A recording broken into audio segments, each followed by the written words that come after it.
વાવ-થરાદ જિલ્લામાં ફરી એકવાર ભુવાજીની આગાહીનો વિડીયો સોશિયલ મીડિયામાં ચર્ચાનો વિષય બન્યો છે। ગાદી પર ધૂણતા ભુવાજી દ્વારા કરવામાં આવેલી આગાહીમાં આવનારા સમયમાં સોનાનો ભાવ 30,000 રૂપિયા સુધી આવી જશે તેવો દાવો કરવામાં આવ્યો છે। આ વિડીયોને લઈને લોકોમાં કૌતૂહલ સાથે ચર્ચા અને પ્રતિભાવોની ભરમાર જોવા મળી રહી છે।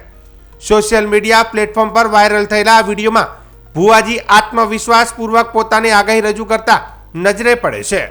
અગાઉ પણ ભુવાજીની કેટલીક આગાહીઓ સાચી પડી હોવાનો દાવો કરવામાં આવી રહ્યો છે, જેના કારણે આ નવી આગાહીને લઈને પણ લોકોમાં ઉત્સુકતા વધી છે। તો કેટલાક લોકો તેની ભવિષ્યવાણી માનીને ચર્ચા કરી રહ્યા છે, તો કેટલાક લોકો આને માત્ર અંધશ્રદ્ધા ગણાવી રહ્યા છે। ઉલ્લેખનીય છે કે આ વિડીયો ક્યાંનો છે અને ક્યારે રેકોર્ડ થયો છે તેની કોઈ સત્તાવાર પુષ્ટિ નથી।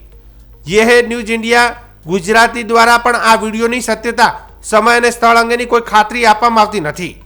તેમ છતાં વિડીયો વાયરલ થવાથી વાવ-થરાદ સહિત સમગ્ર વિસ્તારમાં ચર્ચાનો માહોલ સર્જાયો છે। હાલ તો ભુવાજીની આ આગાહી કેટલી સાચી પડશે તે તો આવનારો સમય જ બતાવશે, પરંતુ સોશિયલ મીડિયામાં ફરી એકવાર આવી આગાહીઓએ લોકોના ધ્યાનનું કેન્દ્ર બની છે। ભાઈ કદાચ હવા મહિનો થાય જો હું 30,000 લાવી તોલાના સોડું કરતા મને માતા સ્વામીના સોડા